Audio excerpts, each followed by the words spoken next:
तो hello everyone, good morning and welcome back to अवेफिल भारत।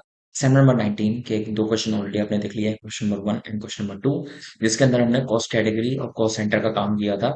और दूसरे क्वेश्चन के अंदर हमने कॉस्ट सेंटर क्लास, जो कि हम टैली के अंदर यूज कर सकते थे, वो काम हमने टैली में ना करके बिजी के अंदर with the help of Excel किया था। बट पिछली वाली केस स्टडी के अंदर हमने जो एक्सेल शीट थी वो पहले से मेंटेन करके रखी हुई थी। बट आज के इस क्वेश्चन में हम एक्सेल की शीट को आपके सामने मेंटेन करेंगे। और इस क्वेश्चन में किस किस चीज के लिए हमको क्लास की जरूरत पड़ेगी या परसेंटेज डिफाइन करने की जरूरत पड़ेगी, वो आज हम इस क्वेश्चन में देखने वाले हैं। तो पूरा वीडियो जरूर देखना। वीडियो के एंड में लाइक करके जरूर जाना, और अगर आप हमारे चैनल पर नए हैं तो चैनल को सब्सक्राइब जरूर कर लेना, जैसे कि आपको फर्दर नोटिफिकेशंस मिलती रहेंगे और further new videos, new topics आपको मिलती रहेंगे। तो आइए शुरू करते हैं।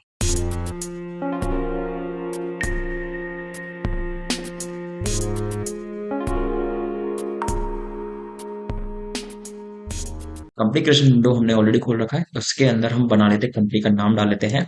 Assignment number 19, it is question number 3 and GST option. इसके अंदर क्योंकि हमें कॉस्ट कैटेगरी और कॉस्ट सेंटर का काम करना है, इसलिए हम जो उसमें कंपनी फीचर्स होते हैं उसके अंदर हम कॉस्ट सेंटर का ऑप्शन यूज कर लेंगे। फिलहाल यहाँ पे सुपर यूजर का नाम डाल लेते हैं, जो कि है A19Q3। ठीक है, password is 123 and 123 and save.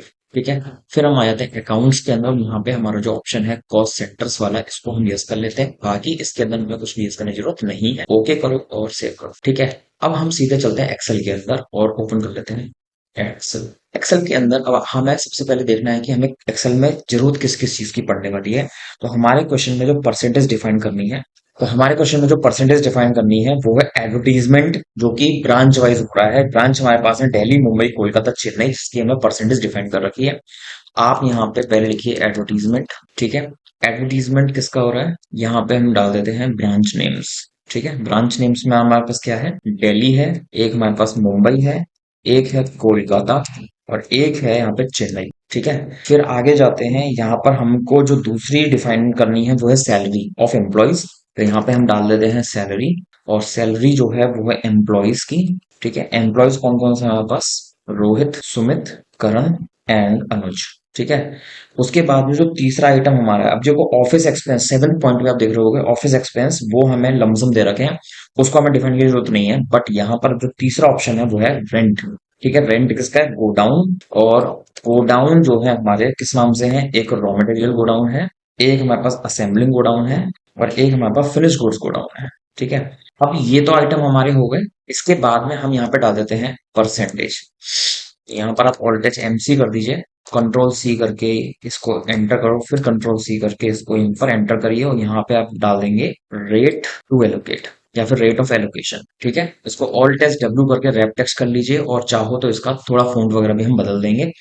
फिलहाल हमारे पास डेली का जो दे रखा है वो है 22%।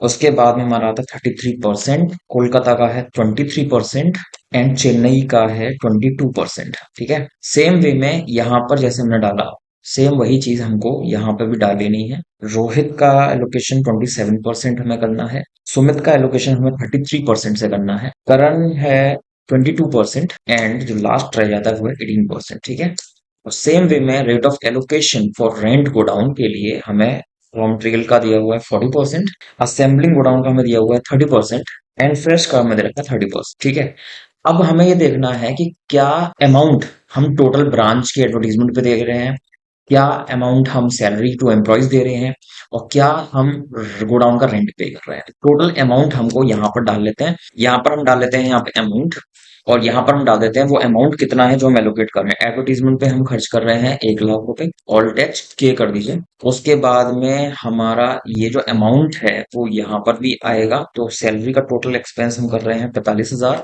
ठीक है, और सेम वे में हम यहाँ पर जो खर्च कर रहे हैं रेंट ऑफ गोडाउन भी हम दे रहे हैं 50,000। ठीक है, ये जो मैं बना रहा हूँ विद द हेल्प ऑफ जो हमें डिटेल्स दी हुई है वो मैं डाल रहा हूँ। ऑल्ट एच के कर लो, ऑल्ट एच के कर लिया है, और यहाँ पर भी हम इसको ऑल्ट एच के कर लेते हैं। थोड़ा सा इसकी फॉर्मेटिंग पे ध्यान दे देते हैं।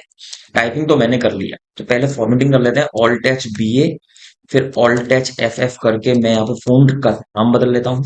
ऑल्ट एच ओ आई भी कर सकते हो आप, या फिर यहाँ पर मैंने alt H W, alt H W यहाँ, ऑल्ट एच डब्ल्यू यहाँ, एंड ऑल्ट एच डब्ल्यू यहाँ। ठीक है। इसको हम थोड़ा सा इसको छोटा कर देते हैं। ठीक है, तो इस तरीके से ये आ जाएगा। यहाँ पे ऑल्ट एस डब्ल्यू दोबारा कर देंगे और यहाँ पर भी ऑल्ट एस डब्ल्यू दोबारा कर देंगे। जिस जिस चीज को मुझे बोल्डर रखना है वो है ये चीज है, कंट्रोल बी। ऐसे ही हम यहाँ पे भी इसको सेलेक्ट कर लेते हैं, कंट्रोल बी। और ऐसे ही अब यहाँ पे भी हम इसको सेलेक्ट कर लेते हैं, कंट्रोल बी। अब जो मेन थिंग जिसकी हमें जरूरत है एंट्रीज करने के लिए वो है ये, यानी कि 1 लाख का 22%, 1 लाख का 33%, 1 लाख का 23%, 1 लाख का 22%। वो कैसे करोगे आप? इक्वल करिए, इस सेल पर चले जाओ और F4 दबाकर लॉक कर दीजिए और फिर मल्टीप्लाई करके यहाँ पर 22%। तो हमारा ये आ जाएगा 22,000। और इसी को आप कंट्रोल डी कर दो सिलेक्ट करने के बाद, कंट्रोल डी। तो ये हो गया 22,000, ये हो गया 33,000, ये हो गया 23,000, ये हो गया 22,000। अगर आप टोटल करोगे इसका तो नीचे आपको यहाँ पर 1 लाख रुपए दिखा रहा है, यानी कि आपका बाइफरकेशन यहाँ पर हो चुका है। अगर ये है 45,000 को भी बाइफरकेट करना है इन द सेम वे, तो F4 दबाओ, फिर मल्टीप्लाई करके 27% और फिर इसको कंट्रोल डी कर दीजिए। और सेम इसी तरह से 50,000 को भी हमको इस तरीके से एलोकेट करना होगा। F4 करके लॉक, मल्टीप्लाई 40% एंड इसको हम ड्रैग कर देते हैं। अब एक क्वेश्चन अराइज हो सकता है आप लोगों का कि हमने 50,000 का जो सेल लिया था इसमें हमने डॉलर के सिंबल्स लगाए हैं, F4 दबाकर लॉक करना जरूरी है क्योंकि यहाँ पे 50,000 पर ही 40%, 50,000 पर ही 30% और 50,000 पर ही 30% कैलकुलेट करना है। यानी 50,000 सेल जो है वो मुझे कॉमन रखना है हर एक फॉर्मूला में, इसलिए मैंने उसको फिक्स कर दिया, लॉक कर दिया। और उसके लॉकिंग के हिसाब से आपका ये एलोकेशन हो चुका है। अब जो मेन थिंग है वो ये आइटम्स हैं, ये जो अमाउंट हमके एलोकेट हुए हैं इसके यूज से मुझे क्या करना है? एंट्रीज करनी है। अब हम चलते हैं अपने बिजी के अंदर। ठीक है, तो यहाँ पे आपको ये समझ में आ गया होगा। इसके बाद में बिजी में एंट्रीज करेंगे इसकी हेल्प से। चलिए, तो बिजी के अंदर क्योंकि मैंने कंपनी ऑलरेडी बना ली है, एडमिनिस्ट्रेशन पर आना है, मास्टर्स में आ जाओ और यहाँ पर आपको कॉस्ट सेंटर ग्रुप मिलता है। अब ग्रुप मुझे कौन कौन से बता रखे हैं, सबसे स्टार्टिंग में आ जाओ, ब्रांच है, एम्प्लॉय है, ऑफिस एक्सपेंस और गोडाउन है। तो मैं इनके नाम से ग्रुप बना लेता हूँ, ब्रांच के नाम से जो कि प्राइमरी है, एक बना लेते हैं हम एम्प्लॉय के नाम से, एक बना लेते हैं हम ऑफिस एक्सपेंसेस के नाम से, ठीक है, और एक हम बना लेते हैं गोडाउन के नाम से। ठीक है, इसके बाद में हम चलते हैं कॉस्ट सेंटर्स के अंदर, वो भी हमको बता रखे हैं। पहला है दिल्ली, दिल्ली, और ये दिल्ली किसके अंदर आएगा हमारा? वो यहाँ पे पेरेंट ग्रुप डाल देंगे ब्रांच के नाम से। सेव करिए। दूसरा है यहाँ पर मुंबई, ब्रांच में जाएगा। फिर है कोलकाता, ब्रांच में जाएगा। और एक है चेन्नई, ये भी ब्रांच में जाएगा। आगे हम कर चलते हैं नेम ऑफ एम्प्लॉयज पर, रोहित जो कि है एम्प्लॉय, रोहित के बाद में है सुमित, सुमित के बाद है करण, एम्प्लॉय। फिर आता है अनुज। ठीक है, नेक्स्ट इज ऑफिस एक्सपेंस, जिसमें पहला है पोस्टेज, पोस्टेज, और ये है हमारा ऑफिस एक्सपेंस। पोस्टेज के बाद में है व्हाइट वॉशिंग, ऑफिस एक्सपेंस। और एक है इसमें पेंटिंग, पेंटिंग हमारी है ऑफिस एक्सपेंस। ठीक है, लास्ट अपना है गोडाउन, गोडाउन में पहला है हमारा raw material under godown, raw material के बाद में है असेंबलिंग, असेंबलिंग गोडाउन, और एक है फिनिश्ड गुड्स। ठीक है, आपके कैटेगरीज बन गई, आपके सेंटर्स बन गए, और अब वर्किंग शुरू होगी हमारी। जो हमें बिजनेस स्टार्ट करना है तो हम सीधे ट्रांजैक्शन में आ जाते हैं। बिजनेस शुरू करने पर कैपिटल की एंट्री हमारी रिसीट में होती है, ऐड कर लो। और यहाँ पे जो पहली एंट्री हमारी हो रही है, डेट हमें बतानी रखी है, तो हम 1 अप्रैल में ही कर रहे हैं। और यहाँ पर F3 करके लेजर बना लीजिए कैपिटल का, under capital account. Cost centre का जो एलोकेशन पूछ रहा है, बट हमें कैपिटल में कोई एलोकेशन नहीं करनी, इसलिए हम इसको नो रखेंगे। और F2 प्रेस करके एंटर कर देंगे। कैपिटल की जो अमाउंट है टोटल वो है 10 लाख, और ये अमाउंट है कैश में इन्वेस्ट हो रही है। ठीक है, एक काम तो ये हो गया 10 लाख की। और फिर हम पीछे जाके खोल लेते हैं कॉन्ट्रैक्ट, जिसमें हमें एक 5 लाख की अमाउंट जो है वो बैंक में जमा करानी हो, जिसके लिए हमें F3 में जाकर SBI का लेजर बनाना है अंडर बैंक अकाउंट। इसमें भी कॉस्ट सेंटर ऑप्शन नो रखे, F2 प्रेस करके सेव करिए। SBI में अमाउंट जमा करना है 5 लाख, और ये हमारा कैश में जमा होगा। आगे चलते हैं, मिस्टर देव को सैलरी पे करते हो, तो आप यहाँ पर दो चीजें हैं। मिस्टर देव जो कि दिल्ली ब्रांच में है, हमें यहाँ पे ब्रांच वाइज सैलरी को डिफाइन करना। तो आप आ जाओ यहाँ पर, ऑल्ट F5 करिए, डेट हमें बतानी रखी है, तो आप आ जाओ यहाँ पर सैलरी का लेजर। अब ये ध्यान रखना है हमें कि सैलरी के अंदर हमने कॉस्ट सेंटर का काम जो है वो करना है। तो आप आ जाओगे एडमिनिस्ट्रेशन मास्टर्स के अंदर, अकाउंट्स में मॉडिफाई कर लीजिए सैलरी का लेजर। इसके अंदर जब आप एक्सेप्ट करा रहे होगे तो amount of cost centres allocate करने के लिए यस करना है, प्रेस करो। और कौन कौन से लेजर मुझे यूज करना है वो हम पहले से कर लेते हैं। एडवर्टीजमेंट का एक है, इसके अंदर भी यस कर लो, F2। और एक हमारा इसमें आएगा, सैलरी हमने कर लिया। ऑफिस एक्सपेंस, क्या ऑफिस एक्सपेंस नाम से है? ऑफिस मेंटेनेंस एक्सपेंस है, तो हम इसी में ही कर लेते हैं। ठीक है, F2। और एक हमारा आ जाएगा रेंट। ऑफिस रेंट है बट हमें चाहिए गोडाउन रेंट, तो ऐड कर लीजिए गोडाउन रेंट। अब अंतर क्या है दोनों में, ये डायरेक्ट एक्सपेंस में माना जाएगा, इसलिए हम डायरेक्ट एक्सपेंस करते हैं और अमाउंट ऑफ कॉस्ट सेंटर को यस कर लेते हैं। सेव। और कोई चीज रह गई? ऑफिस एक्सपेंस हमने बना लिया, गोडाउन रेंट का हमने कर लिया, इंसेंटिव एक्सपेंस भी हमें एक बनाना पड़ेगा लेजर। तो आप आ जाओ इंसेंटिव एक्सपेंसेस, और इसको भी हमने क्या कर देना है, इनडायरेक्ट एक्सपेंसेस। ठीक है, इसमें भी ओके कर दीजिए और प्रेस करके यस कर दीजिए। अब आ जाते हैं ट्रांजैक्शन के अंदर, और हमको जो काम करना है पेमेंट के अंदर, salary, same date, salary, amount of salary जो हम दे रहे हैं देव को, वो 5,000 रुपए। तो यहाँ पर हम जो पेमेंट कर रहे हैं इसको इन कैश। ये सेव करते टाइम पे हमसे पूछेगा कॉस्ट सेंटर। तो हमारे पास यहाँ पे देव का नाम तो नहीं है, बट दिल्ली ब्रांच का नाम है, तो दिल्ली ब्रांच में उसको एलोकेट कर देंगे एंड ओके कर देंगे। ठीक है, पहली एंट्री हो गई। फिर चलते हैं वेजेस। वेजेस का भी लेजर हमको बनाना पड़ेगा, उसमें भी मुंबई ब्रांच को हमें अटैच करना पड़ेगा। तो आप आ जाए यहाँ पर F3 प्रेस करके लेजर बनाइए वेजेस का, और इसको डाल दीजिए आप डायरेक्ट एक्सपेंस में। यहाँ पर हमको कॉस्ट सेंटर का काम करना ही है। वेजेस का अमाउंट हमने दे रखा है 10,000। कैश में पेमेंट करेंगे और सेव करके इसको मुंबई ब्रांच से अटैच कर दीजिए।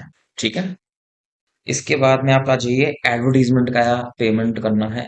एडवर्टीजमेंट, और ये ध्यान रखिएगा, अब ये जो 1 लाख रुपए है ये हमको एक्सेल शीट में से देखकर एलोकेट करना होगा। पेमेंट हम कर रहे हैं चेक से, तो आप आ जाओ SBI। ठीक है, अब ये पूछेगा एलोकेशन, तो एलोकेशन हमको कैसे करना है वो देखिए। आप आ जाओ यहाँ पर एडवर्टीजमेंट, जो कि हमें दिल्ली में 22,000 रुपये करना है, तो आप ले लो पहले दिल्ली। उसके बाद में आता है मुंबई। मुंबई में हमें करना है 33,000। उसके बाद आप आ जाओ कोलकाता। कोलकाता में हमको करना है 23,000। और लास्ट हमारा आता है चेन्नई, उसमें अपने आप एलोकेशन हो जाएगा 22,000 रुपए से, हमको करने की जरूरत नहीं पड़ी लास्ट है इसलिए। ठीक है, अब आते हैं अगली कंपनी, अगली एंट्री जिसमें कंपनी ने इंसेंटिव एक्सपेंस पे किया है मुंबई ब्रांच के नाम पर 50,000 रुपए का। तो आप आ जाएंगे यहाँ पर इंसेंटिव ले लो 50,000, पेमेंट हम करें SBI से and allocate it to Mumbai branch. Okay, next आ जाइए सैलरी। डेट चेंज नहीं कर रहे हैं, सैलरी के अमाउंट है 45,000 रुपए, और यहाँ पर हम जो पेमेंट कर रहे हैं चेक से कर रहे हैं या फिर कैश में पता नहीं है, तो हम यहाँ पर कैश कर देते हैं। ठीक है, एलोकेशन पूछेगा, एलोकेशन में रोहित का नाम सबसे पहले है, और पीछे जाएंगे रोहित का नाम पर 12,150। दूसरा नाम है सुमित जो कि है 14,850। तीसरा नाम है करण 9900। और लास्ट नेम है अनुज का, वो अपन यहाँ पे एलोकेट हो जाएगा 8100। ठीक है, इसको सेव कर दीजिए। सैलरी का काम हो गया। आगे है office expense, main office maintenance expense, जो कि है हमको बता रखा है पहले से ही, एक्सेल शीट में हमें बनाना है नहीं, इसको हम कर देते हैं 11,000 टोटल करके। ये अमाउंट हम पे कर रहे हैं SBI से 11,000, और एलोकेट करेंगे इसको पोस्टेज 1,000 रुपए, देन व्हाइट वॉशिंग 4,000 रुपए एंड पेंटिंग 6,000। ओके कर दीजिए, और लास्ट एंट्री पे चलते हैं गोडाउन रेंट। आप यहाँ पे आ जाओगे, गोडाउन रेंट टोटल है 50,000 SBI से, एंड एलोकेशन के टाइम पर हमें सबसे पहले चाहिए रॉ मटेरियल। रॉ मटेरियल पे जा रहा है 20,000 का खर्चा। उसके बाद में असेंबलिंग, असेंबलिंग पे जाएगा 15,000 का खर्चा, और बचा हुआ है फिनिश्ड, इस पे भी चला जाएगा 15,000 का खर्चा। ऐसे करके हमारा टोटल 50,000 रुपये एलोकेट हो जाता है, और सारे एक्सपेंसेस हमारे एलोकेट हो जाते हैं। और अब रिपोर्ट देखने की बारी आती है। रिपोर्ट में चलते हैं, कॉस्ट रिपोर्ट में आ जाओ, समरी स्टैंडर्ड में आ जाओ, कॉस्ट सेंटर अकाउंट समरी पे आ जाओ। पूछ रहा है कॉस्ट सेंटर ग्रुप के हिसाब से।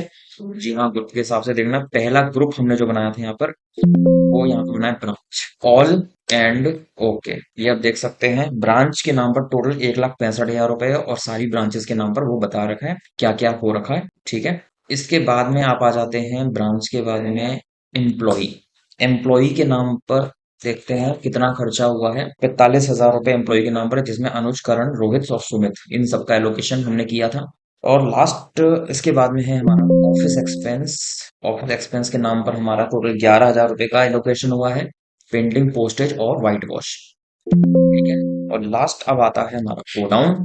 गोडाउन पे जब हम एलोकेट करते हैं तो ये हमारा आ जाता है 50,000 रुपए, जिसमें 15,000, 15,000, 20,000 असेंबलिंग, फिनिश्ड और रॉ मटेरियल पे एलोकेशन हमारी हो चुकी है। तो इस तरीके से आप कॉस्ट सेंटर, कॉस्ट कैटेगरी का काम कर सकते हो। अगर आपके पास क्लास के हिसाब से टैली में करना है तो टैली में आप कर सकते हो। अगर आपको बिजी के अंदर करना है तो बिजी के अंदर भी आप कर सकते हैं, but with the help of Excel आपको यूज करना पड़ेगा।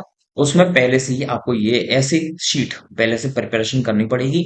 और इसके लिए आपके पास बेसिक एक्सेल का पता होना जरूरी है, जैसे कि मैंने कितनी सी देर में ये एक डेटा छोटा सा बना लिया जिसको मैंने यूज करना है अपने अकाउंटिंग सॉफ्टवेयर के अंदर। तो इस तरह की एमआईएस कई बार आपको बनानी पड़ सकती है अपने काम में। तो ये हमारा काम आज हो जाता है असाइनमेंट नंबर 19 का क्वेश्चन नंबर 3। तो उम्मीद करते हैं आपको हमारे ये तीनों क्वेश्चन असाइनमेंट नंबर 19 के समझ में आए होंगे। अगर किसी भी प्रकार का डाउट आपको रह जाए तो आप हमें कमेंट सेक्शन में अपने डाउट्स क्लियर करवा सकते हैं। किसी भी प्रकार का कोर्स ऑप्ट करने के लिए आप हमसे ऑनलाइन कोर्सेज की जानकारी ले सकते हैं हमारे गिवन नंबर पर। और क्यूआर कोड को स्कैन करके आप हमारे चैनल को सपोर्ट कर सकते हैं और हमारे चैनल को सब्सक्राइब भी कर सकते हैं अगर आप हमारे चैनल पर नए हैं। एक नया टॉपिक लेकर फिर आपके सामने आएंगे और देखते रहिए आगे फिर भारत। फिर मिलते हैं अगले ब्लॉग में। Thanks for watching, goodbye and see you soon and Radhe Radhe.